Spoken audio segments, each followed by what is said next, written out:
ইতিমধ্যে আরো যা খবর পাওয়া যাচ্ছে যে ইরানের তেল শোধনাগারে ইসরায়েলের যে হানা তাতে সন্তুষ্ট নয় আমেরিকা, ক্ষুব্ধ আমেরিকা। সূত্রের যা খবর পাওয়া যাচ্ছে যে এটা ভালো সিদ্ধান্ত নয়, এমনই মত আমেরিকার। ইরানের তেল শোধনাগারে ইসরায়েলি হানা অর্থাৎ ইসরায়েলের যে হামলা তাতে ক্ষোভ প্রকাশ করেছে আমেরিকা, সন্তুষ্ট নয় আমেরিকা। সূত্রের যা খবর এটা ভালো সিদ্ধান্ত নয়, এমনই মত আমেরিকার।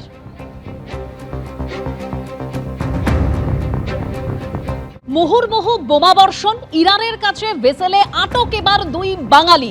যেরকম খবর পাওয়া যাচ্ছে ইরানের বন্দর আব্বাসের কাছে আটক ভারতীয় ভেসেল। আটক ভারতীয় জাহাজে পশ্চিমবঙ্গের দুই নাবিক রয়েছেন। হরমুজ প্রণালীর কাছে বোমা আটকে এমভি মানালি ভেসেল। আটকে পড়া ভারতীয় ভেসেলের নাবিক তেহট্টের দীপক মণ্ডল। দুই বাঙালি সহ ভেসেলে আটকে 20 জন ভারতীয় ছাড়াও দুই বিদেশি। रेस्क्यू करने की कृपा करें, सीख से रेस्क्यू करें। जय हिंद। नमस्कार। आज 9 मार्च हो गया है और अभी भी हमारे शिप पे काम चल रहा है और लगातार मिसाइल चल रही है। अभी नेवी बार से 2 डुबो दिए हैं और स्मोक काफ़ी आ रहा है। और डीजे शिपिंग बोल रही कंपनी बोल रही डीजे शिपिंग। अभी बोलते बोलते आप 3 मार्च से 9 मार्च हो गया है, आज तक कुछ भी नहीं हो पाया है। मैं यही रिक्वेस्ट करूँगा हमें यहाँ से सेफ प्लेस पे ले चलें।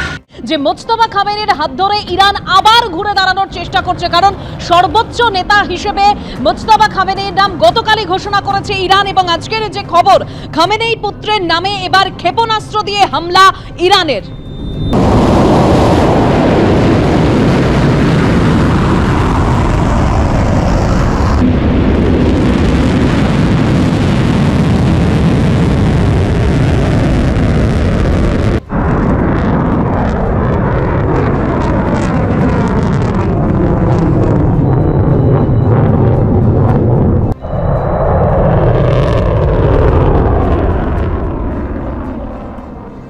যুদ্ধের 10 দিন পার, কিন্তু এখনো জ্বলছে পশ্চিম এশিয়া। পরিস্থিতির এতটুকু বদল হয়নি। আমেরিকা ইসরায়েলের যৌথ হামলা, পাল্টা প্রত্যাঘাত ইরানের। আর এবার যে খবর ইতিমধ্যেই পাওয়া যাচ্ছে, খামেনি পুত্রের নামে ক্ষেপণাস্ত্র দিয়ে হামলা এবার ইরানের। ইসরায়েলে মোজতবা খামেনির নামে মিসাইল অ্যাটাক।